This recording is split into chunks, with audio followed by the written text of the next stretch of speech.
Here are some highlights of this program. Hello, everybody. Welcome to Brainstorm exclusive interview. Our education should be corrected, adapted, and updated. Live better, they can send their children to school because they can interact with their authorities. Mechanics, electricity, computer science, innovation, And we know that it's a brainstorm. Yourself, after watching this interesting program, notice the final statement made by our notable guest, a brand new one.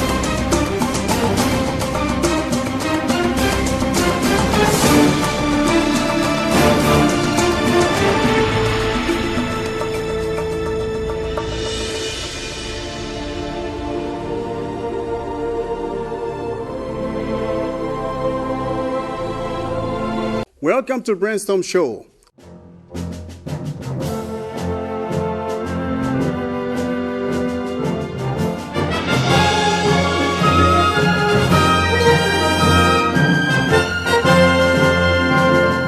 Technology, your master or your servant. Here are some highlights of this program. How does technology affect your friendship, your children, your marriage, and thinking? To break down this topic, I'm honored to host on the stage Galasage, who is an IT and web developer, and is also English consultant and foreign trader. How are you doing, sir? Great, sir. Thank you for having me. I'm really happy to be with you on the stage. Same for me. All right. Technology, your master or your servant. Why is this topic worth discussing? Technology is a step that we face in all our lives, at every steps we go. So, of course, it's something tremendous and worth discussing because it's almost ubiquitous. We meet it everywhere. So it's a really interesting topic, I think.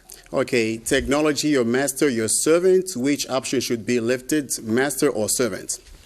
I think it depends. To me, it's more of a servant, yeah. Even though I went through some steps of life where technology can become your master, but I think the ideal is to do the best to have it as a servant, because it has been created for serving us, to ease our lives and our perspective, so it should be a servant. Okay, so we know we live in a Congolese community because we want to use the technology in good way. How does it affect the Congolese people's life? First, technology touching the different sectors, it makes life easier. A car is a product of technology. People move faster than usual. Internet with the many applications is also an element of technology. And with internet, people communicate better. They share data. They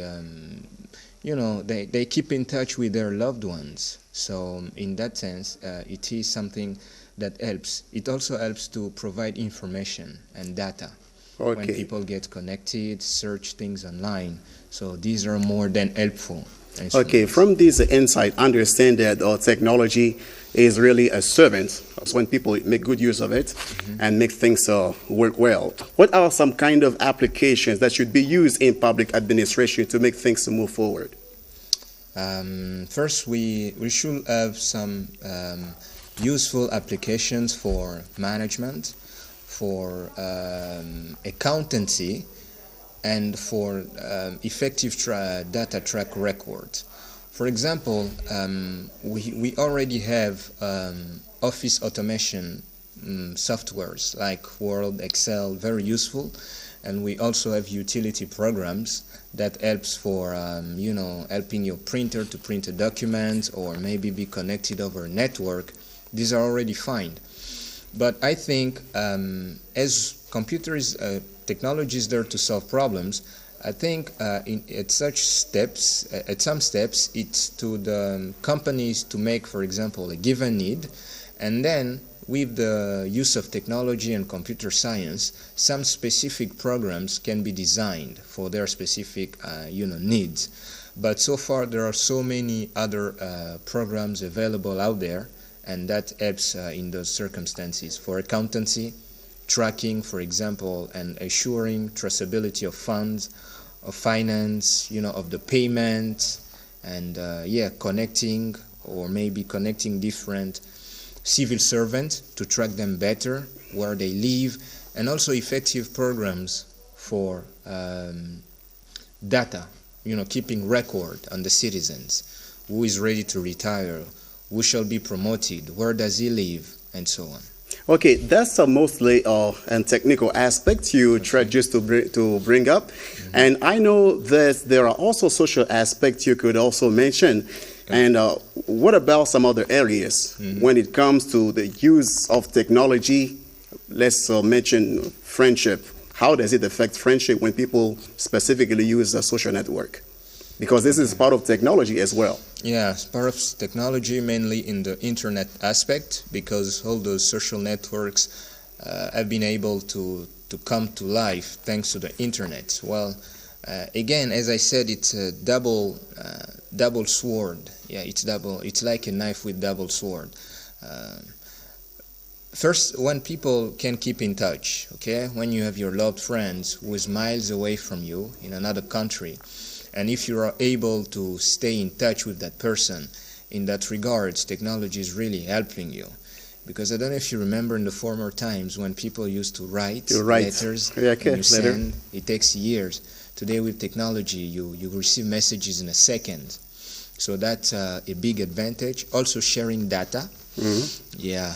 And aside there, we have another problem because bad data or wrong data can be shared at the same time as well. Okay. But with technology, the connection, the world is now becoming closer. Information, knowledge, data is being shared at a very fast speed. Now let's focus, because we generally talk about people around the world make use of technology when it comes to social network, friendship specifically, but I'd like you to focus on Congolese people, Congolese, how folks use friendship, online friendship requests. You think there are bad aspects or bad side that should be put away, or are there some guidelines that should be also applied for people to make good use of online friendship? Yeah, talking about guidelines, I'm going to emphasize on that. Guidelines should be at the level of both the citizens and, some governmental or state agencies. So these guidelines can prevent some sort of behaviors to happen online. Because once something goes on internet, it's like it enters a big road, okay? A highway of information, and it can be shared. At the same time, fake data can be shared, okay? For example, the best source for, one of the solutions for fake data can be the establishment of trusted sources to be found online. Because today I can create a buzz and spread it through the networks, and then people are going to react and share it fast. This is among some of the risks of spreading fake news. It happened during the pandemic, for example, when someone said alcohol can kill COVID, yeah? And then people say, well, so I'm doing great, as I drink usually. So those kind of misinformation can be the danger, and the guidelines is just coming out with good information. For the individuals, the guideline is personal. If you are on internet and you use technology, the most striking case is internet without limits, or maybe you make bad use of your time using internet, then you need a time guideline. Okay, I understand from your explanations that there are no specific rules on how to make, if you want to request a friendship online, because there are other people complaining, a lot of people learn misinformation through that way, and then people need to be cautious, right? Okay. You are not a parent. I hope so. You are not a parent. How do you know that? But I can assume, I guess. Okay, good. Okay, unless you say, just to tell me the opposite, right? But when it comes to education, what should parents do, for instance? Because kids sometimes have free access to internet. So you think that technology also is involved in education of children? Yeah, of course. And it's obvious and mandatory. First of all, the time our parents studied, or when they were younger, and the time we have now, is two different eras. So we can have that kind of conflict of generation. It can happen. But today technology is ubiquitous, so you cannot avoid it, and children will grow with it.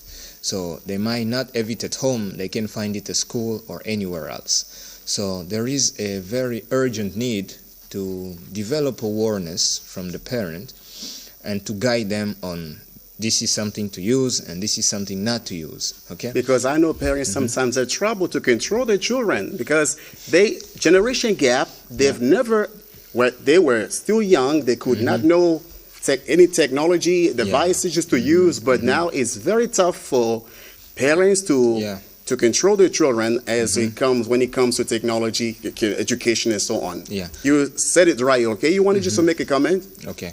I think when education prevails, because the parents will not show to their kids how to behave mostly in technology, because as you said, most of them, especially in our society, doesn't have much of a grasp as the young, the young who are more skillful in that domain.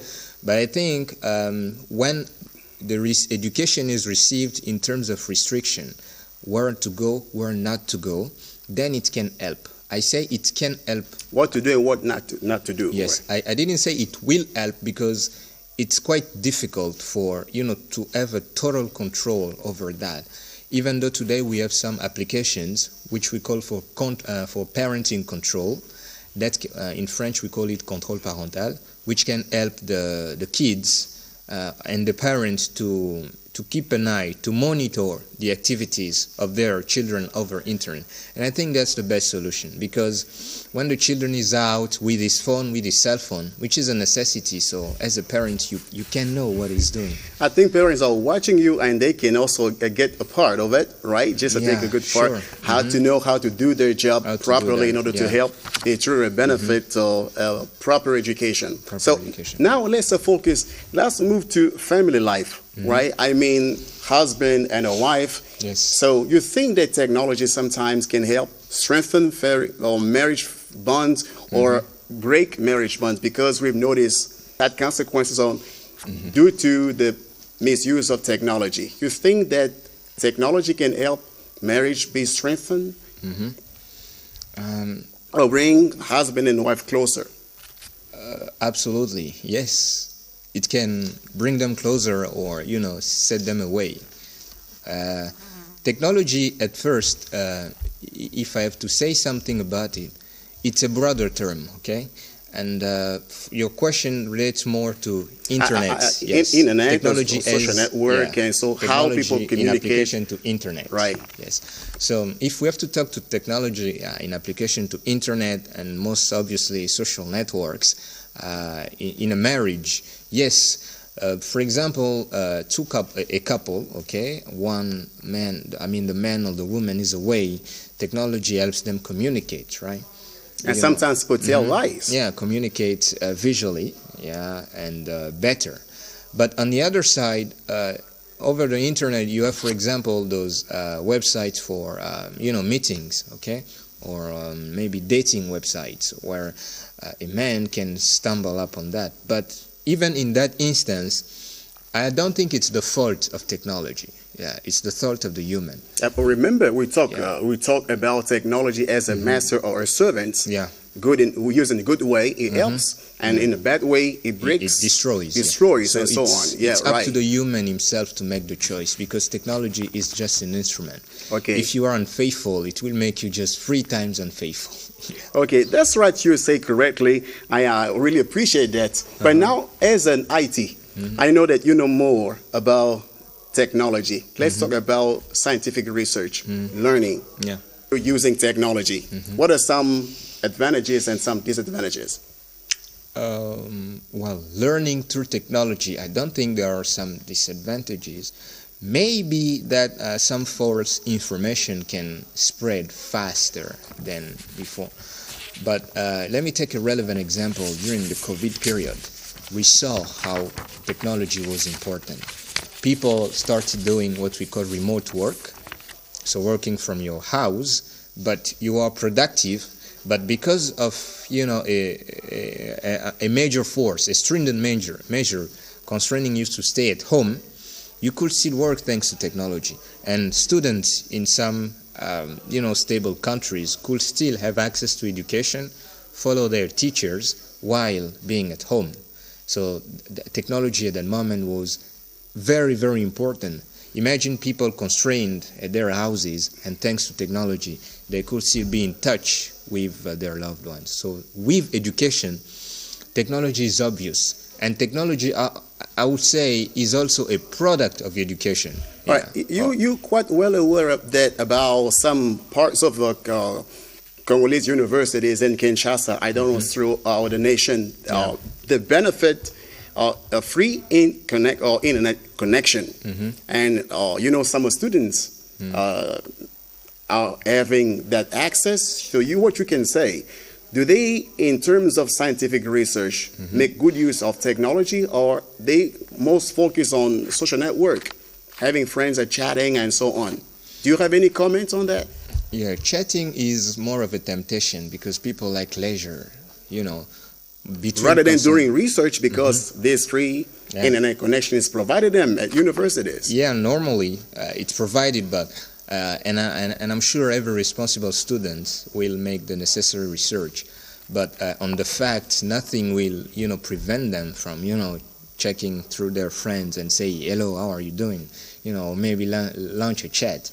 As I'm coming again on that, it's primarily based on the awareness of the students. You see, during the pandemic, it's an instrument, and it's up to you to choose the good use to make from that. That's primarily that. It's only the student and his awareness. Does it make students lazy? Because they can have what we call, they don't do much effort just to get information, to learn, because in former times they could go to libraries, read, and so on. But today, they don't do that. Just referring to what other predecessors have already done, and then try to write a scientific paper. Well, that's another key question at the same time. But what I will say is technology, of course, it doesn't really make people lazy, I would say. Instead, it allows people to win time, There are some tasks which today are repetitive, okay? As I took the example, taking something from here and putting it there. If you have to do it all over the time, you see? But if you have a machine that can do the task for you, and so that you can concentrate at something better, then you are not lazy. Instead, you are winning time. Because the circle of technology is like a relay race. Someone runs and gives you, from where you are, you continue and you start going to bring innovation. So that's how even the story of technology begins. Someone made his research and stopped somewhere, and then another person came and took that what the other did, and he made a few miles away, and so on. That's what we have, achievements and progress and development eventually. But another issue is whenever there is a problem in that regard, okay, or people become lazy, it's simply their choice. Okay, now let's touch on the final points about thinking. Now, technology and thinking. Yeah. It seems that we know that there are many people sometimes, they combine several activities. Yeah. I'm going to give an example of a driver is driving and is answering a call. You think that is appropriate. At that time, can we say that technology is a master or a servant, because you think it is really safe driving and answering a call? It's not safe. It's not safe. That's true, and it has been forbidden by the rules of the road. But let's face it, sometimes, you may be in a case where it's a necessity to answer. They do. It's even less dangerous than drinking alcohol or maybe arguing with someone in the car.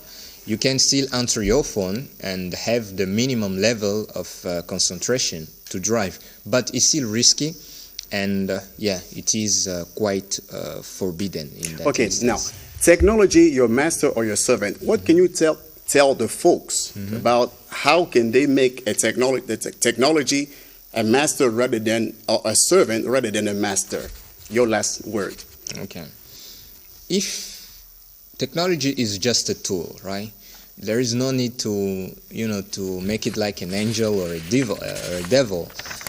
It's just a tool there, and it is a concept that helps, things go forward thanks to automation and electricity and computer science. So you have all that package: electronics, electricity, computer science, and, innovation, thinking, all that creates, technology to bring something concrete. Concrete. Okay, thank you, Gala Sesh, for joining us on this stage just to break down this very relevant topic. I am really excited to have you on this stage. Okay, thank you. It was my pleasure. Okay, we've covered several points. Technology, your master or your servant, it's up to you now to make good use of it. Thank you for watching.